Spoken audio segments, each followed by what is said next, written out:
अमितजींनी सांगितलं आता 2007 साली ज्यावेळेला पक्ष स्थापना झाली तेव्हापासून शिवसेनेमधून आम्ही सन्माननीय राजसाहेबांबरोबर आम्ही सगळे जे चाहते होतो, विद्यार्थी सेनेवाले होते, सगळे होते, जे साहेबांचे चाहते होते ते सन्माननीय राजसाहेबांबरोबर आम्ही बाहेर पडलो. पहिले आम्ही शिवसेनेमध्ये होतो, नंतर मनसेमध्ये आम्ही आलो आणि मनसेचं कार्य आम्ही पुढे चालू ठेवलं. महाराष्ट्र नवनिर्माण सेनेनंतर मध्ये आम्ही नगरसेवक झालो, पहिले शाखाध्यक्ष झालो, नगरसेवक झालो, विविध पदं भूषवली. आम्ही एका झेंड्याखाली होतो. आमचं रक्त भगवं आहे. शिवसेनेमधून आलेलो आहोत आम्ही. आज आम्ही मनसेमध्ये आलो. मनसेमध्ये आल्यानंतर ज्या पद्धतीने आता जी युती चालू झालेली आहे, जे हिरव्या लोकांशी जे जॉईन झालेली लोक, त्यांच्यामुळे त्यांच्यातलीच लोक जी तुटून गेलीत, त्यांनी दुसरा पक्ष स्थापन केला, अशा लोकांनाच साहेबांनी जवळ केलं. आणि त्या लोकांना जवळ केल्यानंतर त्या लोकांनी पूर्णपणे त्या पक्षाचा ताबा घेतला. पूर्णपणे ताबा घेतलेला आहे. पूर्ण आमचा पक्ष साहेबांनी सरेंडर केलाय त्यांना. आज तुम्ही बघितलं असेल की आम्हाला म्हणजे ज्या सीट दिल्यात अशा सीट दिल्यात, दिसायला आकडा 52 आहे, पण ज्या सीट दिलेल्या आहेत त्या सीट तुम्ही जर बघितल्या तर त्यातल्या 7 ते 8 सीट येतील की नाही शंका आहे. कारण ज्या सीट आम्हाला पाहिजे होत्या त्या सीट तर आम्हाला दिल्या नाहीत. आणि अशा सीट दिल्यात की तिकडे त्यांच्याकडे उमेदवार नव्हते, त्यांच्याकडे नगरसेवक होते तिकडे, पण त्यांची नावं खराब होती म्हणून त्यांनी त्या सीट पण आम्हाला द्यायला तयार झाले.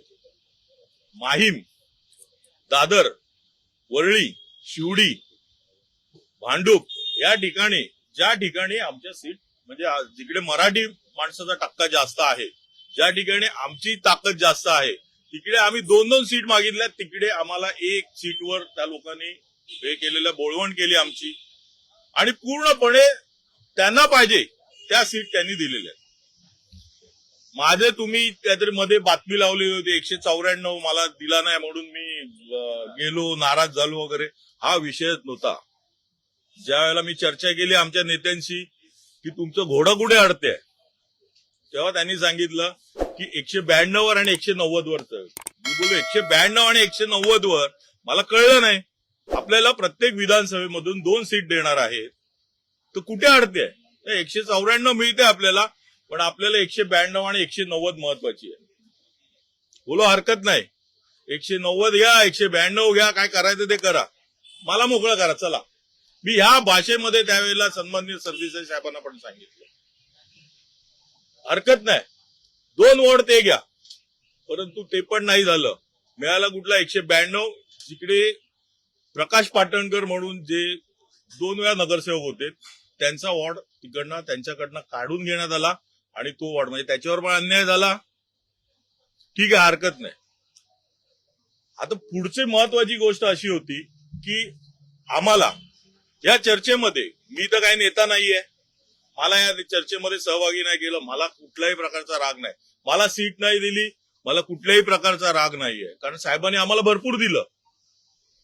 परंतु आमचे नेते संदीपजी देशपांडे यांना कुठल्याही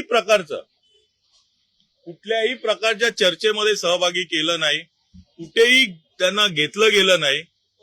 त्याच्यानंतर ज्या वेळेला विचारणा करण्यात आली त्यावेळेला आम्हाला असं कळलं की वरून असा तह झालेला आहे की त्या तहामध्ये 2 किल्ले सरेंडर केले आहेत साहेबांनी. एक संतोष धुरी आणि एक संदीप देशपांडे.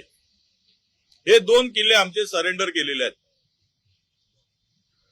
म्हणजे काय केलं की तिकडनं बांद्रावरून सांगण्यात आलं, वांद्र्याच्या बंगल्यावरून सांगण्यात आलं की हे दोघं जण कुठेही दिसले नाही पाहिजेत, कुठल्याही चर्चेमध्ये दिसले नाही पाहिजे किंवा कुठल्याही उमेदवार म्हणून कुठेही दिसले नाही पाहिजे. देशपांडे तर काय उमेदवारी करणारच नव्हते, परंतु संतोष धुरी पण कुठे दिसलं नाही पाहिजे, या प्रकारचा तह झाला. आणि हे जेव्हा आम्हाला कळालं त्याच्यानंतर आमची चर्चा झाली. देशपांडे साहेबांना सांगितलं मी, जर असं होत असेल तर बोललो राहण्यात काय अर्थ आहे इकडे.